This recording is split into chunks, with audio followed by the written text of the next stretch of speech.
Hi guys. तो आज हम सबसे पहले क्लास 10 रियल नंबर से स्टार्ट करेंगे। ओके, ये फर्स्ट चैप्टर है क्लास 10 का। ओके, तो हम उससे स्टार्ट करते हैं। ठीक है। ओके, क्लास में जाने से पहले सबसे पहले हम एक पजल से स्टार्ट करेंगे। ओके, सो मैं एक पजल्स आपको बताऊंगा अभी। वो बहुत इंटरेस्टिंग पजल है, आपको ध्यान से सुनना है ये पजल। ठीक है, चलिए स्टार्ट करते हैं। अच्छा, आप देख पा रहे हैं कि ये पिक्चर है। ठीक है, पिक्चर में क्या एक ट्रेडर दिख रहा है जो घर घर जाके अंडे बेचता है। ध्यान से, कोई अंडे हैं, राइट। ओके, तो ऐसे ही एक ट्रेडर था। ओके, जो घर घर जाकर अंडे बेचता था। ठीक है, तो ऐसे ही वो एक गांव से जा रहा था। अब आप देखना, गांव या शहर में नुक्कड़ पे बहुत सारे ऐसे दो तीन लड़के बैठे होते हैं जिनके पास कोई काम नहीं होता, राइट। तो वो मतलब वहाँ बैठे रहते हैं, टाइम पास करते रहते हैं। तो उन्होंने देखा एक ट्रेडर को।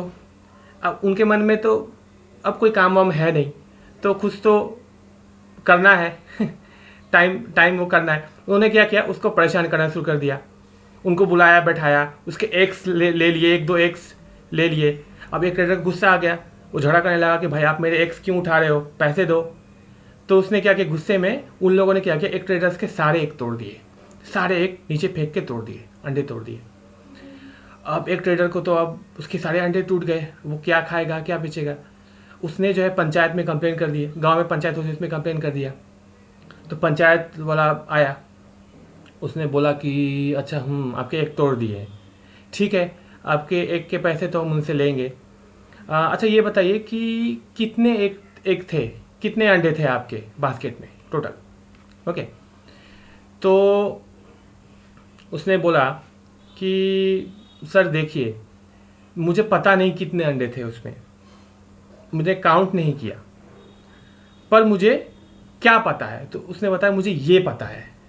देखो, उसने यहाँ पे कुछ स्टेटमेंट दिया। ठीक है, तो पहला दिया था कि if counted in pairs one will remain.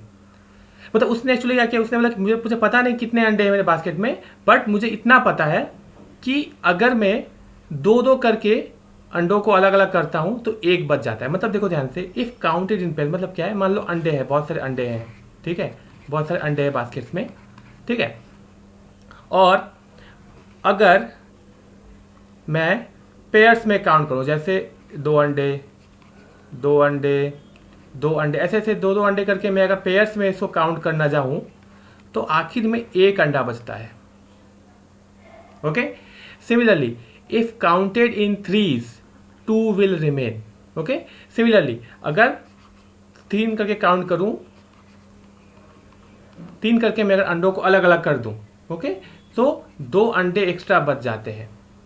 Similarly if counted in force three will remain, if counted in fives four will remain, if counted in sixes five will remain. मतलब अगर सिक्स करके काउंट करेंगे हम अंडों को, six करके अंडों को, देखिए सिक्स करके अगर हम अंडों को अलग अलग करेंगे,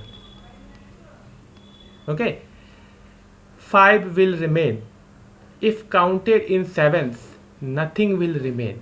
मतलब अगर 7 करके मैं काउंट करूं, नथिंग विल रिमेन। मतलब एग्जांपल देखिए कि मान लो उसको अगर 14 एक्स थे उसके, ओके, तो 14 एक्स को कैसे लिख सकते हैं आप, मतलब 7 करके, 6 7, ये 7 हो गए, और इधर ये 7 7 7, नथिंग विल रिमेन। तो इस तरह से कह सकते हैं कि 7 के मल्टीपल हैं x, right. And also my basket can not accommodate more than 150 x. Okay, तो इस पजल को कैसे सॉल्व करेंगे, राइट। मतलब ये बोल, राइट। तो पहले यहाँ से ऊपर से नीचे से ऊपर पढ़ते हैं। तो पहला है my basket can not accommodate more than 150 x.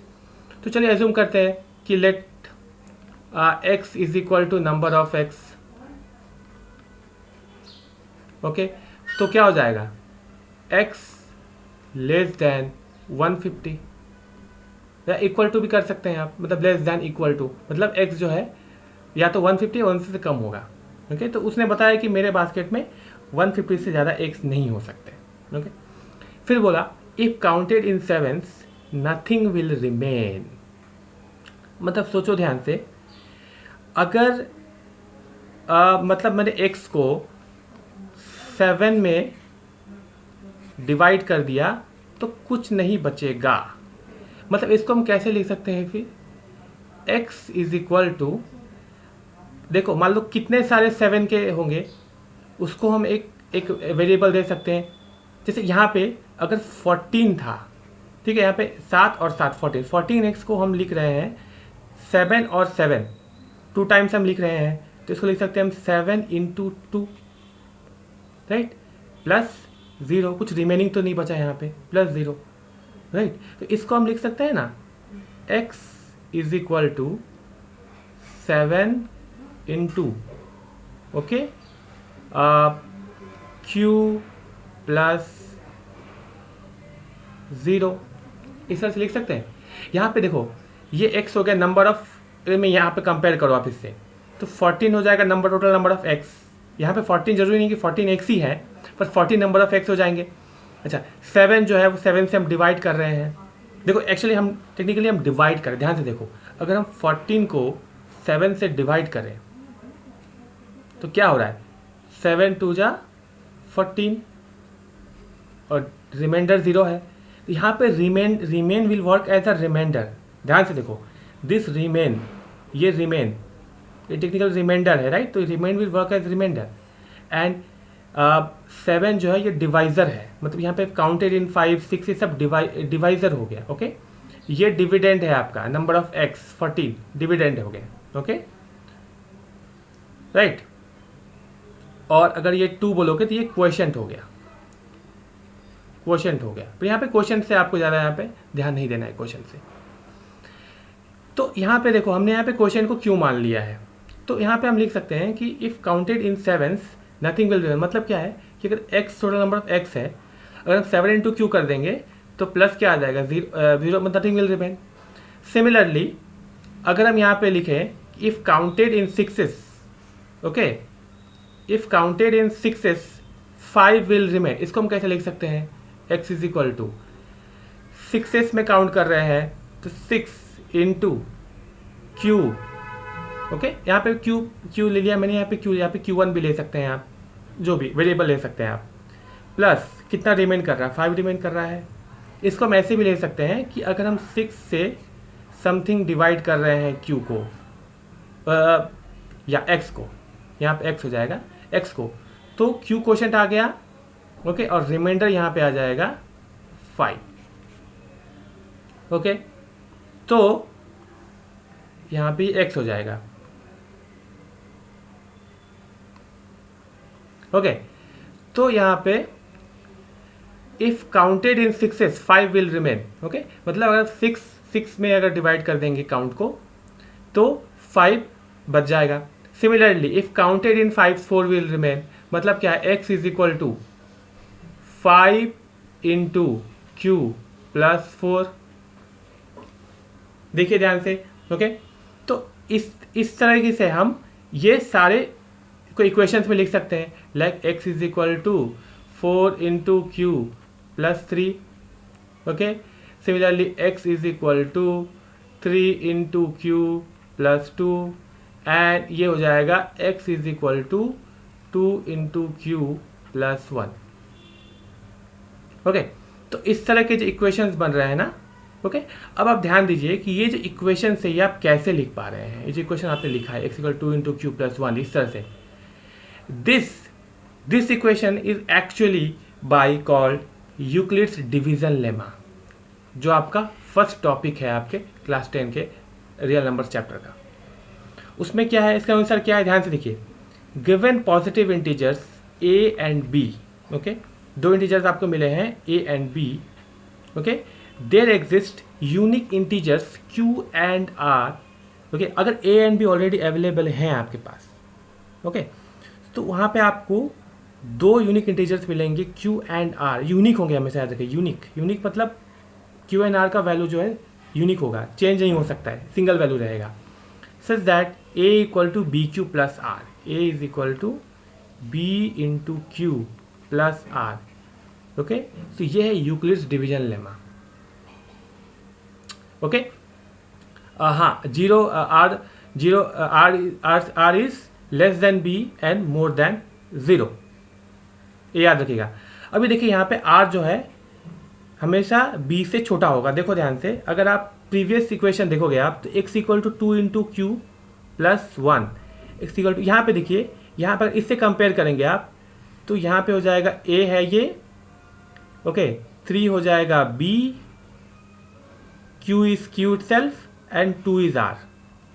अगर आप कंपेयर करेंगे आप x equal to 3 into q plus 2 से, ओके, तो यहाँ पे x हो जाएगा a, 3 is b, 2 is r।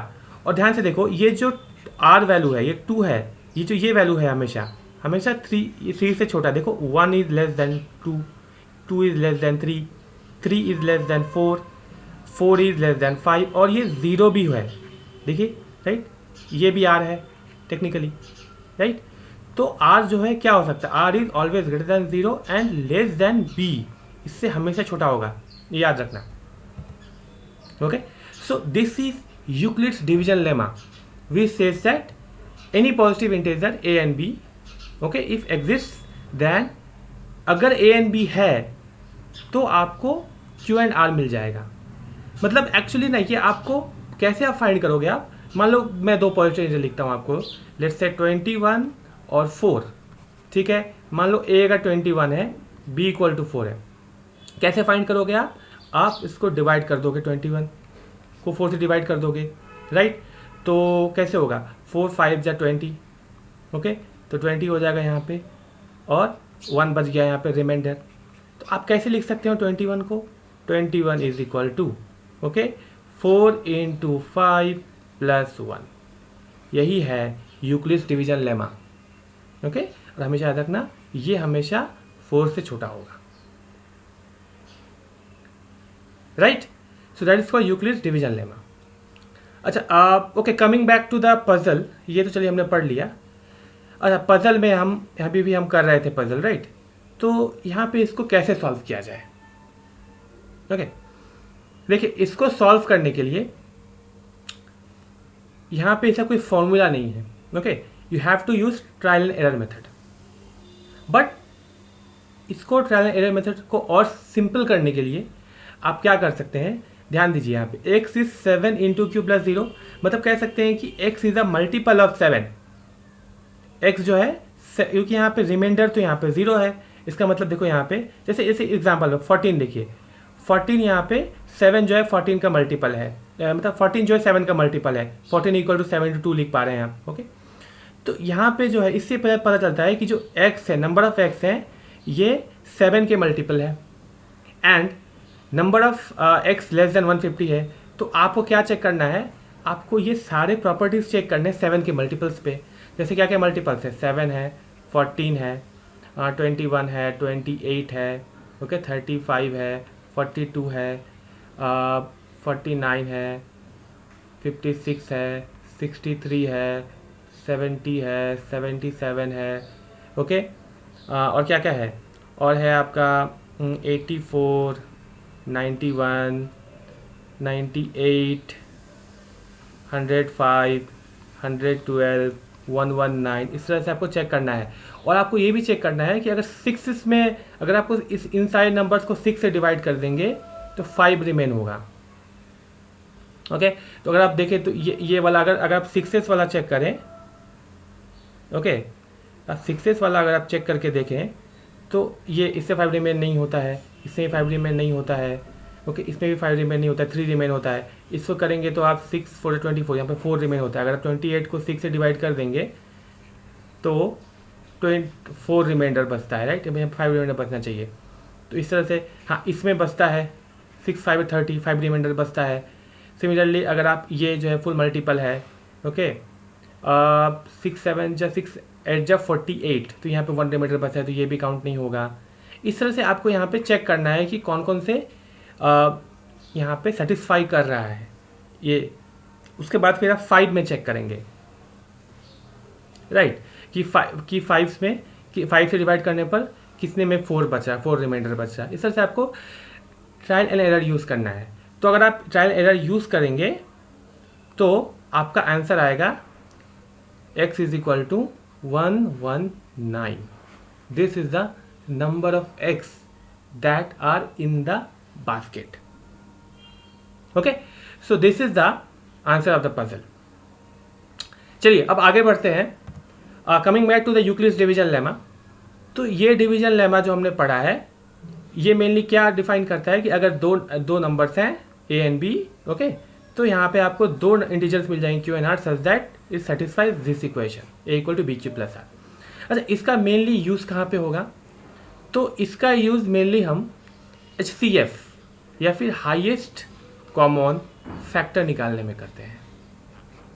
Highest common factor निकालने में इसका मेनली यूज़ करेंगे. अच्छा, हाईएस्ट कॉमन फैक्टर मेनली क्यों यूज़ करते हैं ये भी देख लेते हैं. अगर किसी एक तरह का प्रॉब्लम्स आए आपके पास, जैसे मान लीजिए let's say you have 24 science books and let's say you have 36 maths books, okay, और आपको बोला गया कि लाइब्रेरी में ये बुक्स रखने हैं आपको, ओके, सच दैट, ओके, अगर आप किसी रैक पे रख रहे हो तो जो स्टैक होगा, stack size must be same. Okay, so to keep books in stack such that, okay, stack size must be same. मतलब आपको इनको इस तरह से रैक पे रखना है, ओके, कि जो स्टैक साइज होगा, जो सबका सारे बुक्स का, जो सारे अलग अलग बुक्स का स्टैक साइज हमेशा सेम होना चाहिए. अलग स्टैक साइज मतलब किसी एक स्टैक में 9 बुक्स रखे और किसी एक स्टैक में आपने 12 बुक्स रख दिया, किसी एक स्टैक में आपने 15 बुक्स रख दिया. No, each stack size must be same. Okay, so how do you do that? तो और हाँ, और मिनिमम होना चाहिए. मिनिमम नहीं, एक्चुअली मैक्सिमम होना चाहिए.